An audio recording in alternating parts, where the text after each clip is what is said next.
দু-একদিনই তো হলো যে আমরা নরসিংদীর মাধবদীতে একটি খুবই দুঃখজনক এবং ন্যক্কারজনক ঘটনার সাক্ষী হলাম যে বাবার সামনে থেকে কিশোরী মেয়েকে তুলে নিয়ে গণধর্ষণ করে মেরে ফেলে রেখে দিল। দেখলাম আমরা, স্টোরিও বানালাম, আপনারা হয়তো বা দেখেছেন। এছাড়াও আমি একটু ডিটেলসে কাজ করছিলাম, বাট আজ সকালে আরেকটি নিউজ দেখলাম। এটা আরো ন্যক্কারজনক, এটাও ন্যক্কারজনক এবং এটাও আমাদের সমাজের যে আইনি কাঠামো সেটার নিয়ে প্রশ্ন তুলে যে আসলে কি আমরা, আমাদের সমাজে আইন এক্সিস্ট করে, ল কি এক্সিস্ট করে, এটা কি সবার জন্য? দেখুন, আমি এসব ঘটনা খুব একটা শুনি না বা খুব একটা ডিটেলসে চাই না, কারণ রাজনীতি করে আমার সবসময় এসব ঘটনা শুনলে বিরক্ত লাগে। ঠিক আছে, নিজের উপর আপনার ঘৃণা লাগে, এই দেশের উপর ঘৃণা লাগে, এই দেশের সিস্টেমের উপর ঘৃণা করে, এই দেশে যারা আইন প্রণেতা তাদের উপর ঘৃণা হয়, এই দেশে যারা বিচার ব্যবস্থায় রয়েছে তাদের উপর ঘৃণা হয়, কারণ ল ইন অর্ডার সকলের জন্য সমান নয়, আর এগুলোর বিচার হয় না। তো ঘটনাটা কি আমি একটু বলি। এবার ঘটেছে পাবনার ঈশ্বরদীতে। দাদি এবং তার নাতনি থাকতো একসাথে। বাবা হচ্ছে, মেয়েটির বাবা হচ্ছে আপনার ঢাকায় সম্ভবত চাকরি করতো। তো এই রাতের বেলা আপনার তাদের প্রতিবেশীরা নাকি আওয়াজ শুনেছে, চিল্লাপাল্লা শুনেছে।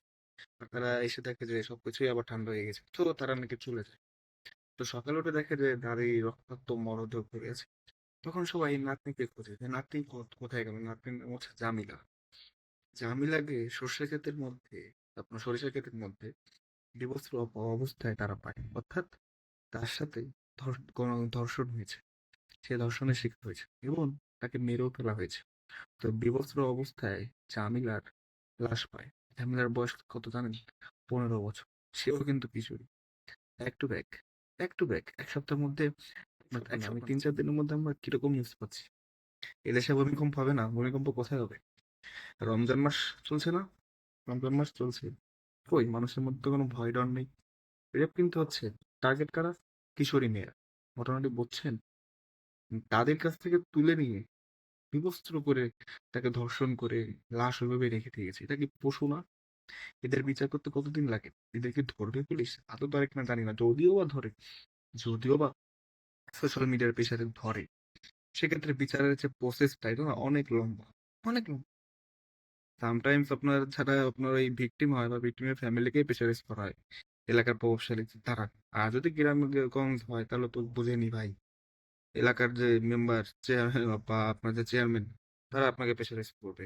আর যে আপনার রেপিস্ট বা যে অন্যায় করছে সে যদি টাকাওয়ালা হয়, টাকা ঢেলে সব শেষ করবে। সো আমার জাস্ট ঘৃণা হয় সিস্টেমের উপর, নিজের উপর ঘৃণা এবং এই দেশের সবকিছুর উপর। কারণ আমি বিরক্ত, মেন্টালি ট্রমাটাইজ হয়ে যাই। আমি আমি ছোটবেলা থেকে আপনার এরকম বিভিন্ন যেসব, বিশেষ করে রেপ বা চাইল্ড অ্যাবিউস বা আপনার একটা গণধর্ষণ, মানুষ মেরে রাস্তায় ফেলে রাখা, খুন খামার, এসব আমি নিতে পারি না।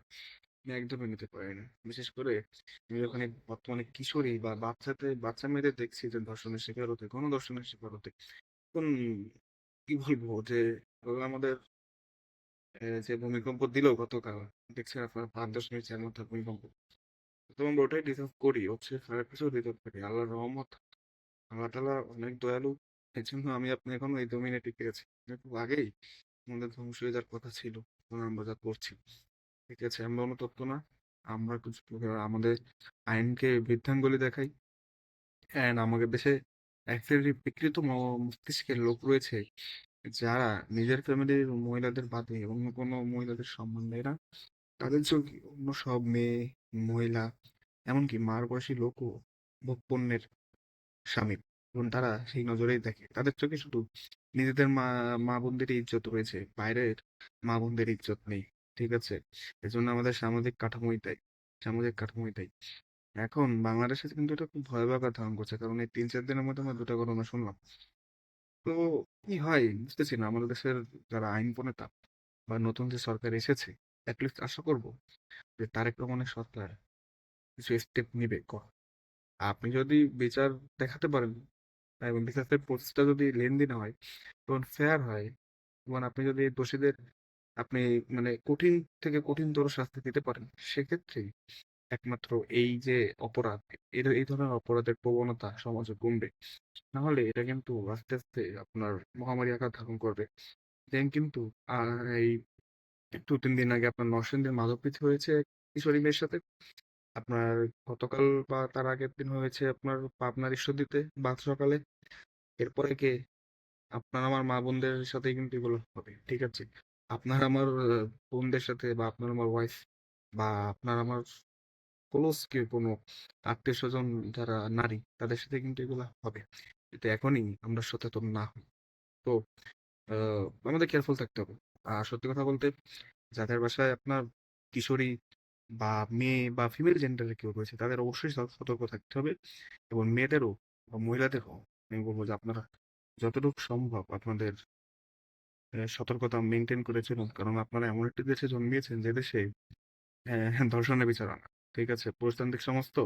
ধর্ষণের বিচার হয় না। উল্টা ধর্ষক যে তার বিরুদ্ধে এই সমাজের লোক কথা বলে, তার পক্ষে কথা বলে এবং যে ধর্ষিত হয়েছে তার পক্ষে কথা বলে। এটাই বাংলাদেশ। এটাই। বলবেন আপনার আপনার মতামত। ধন্যবাদ।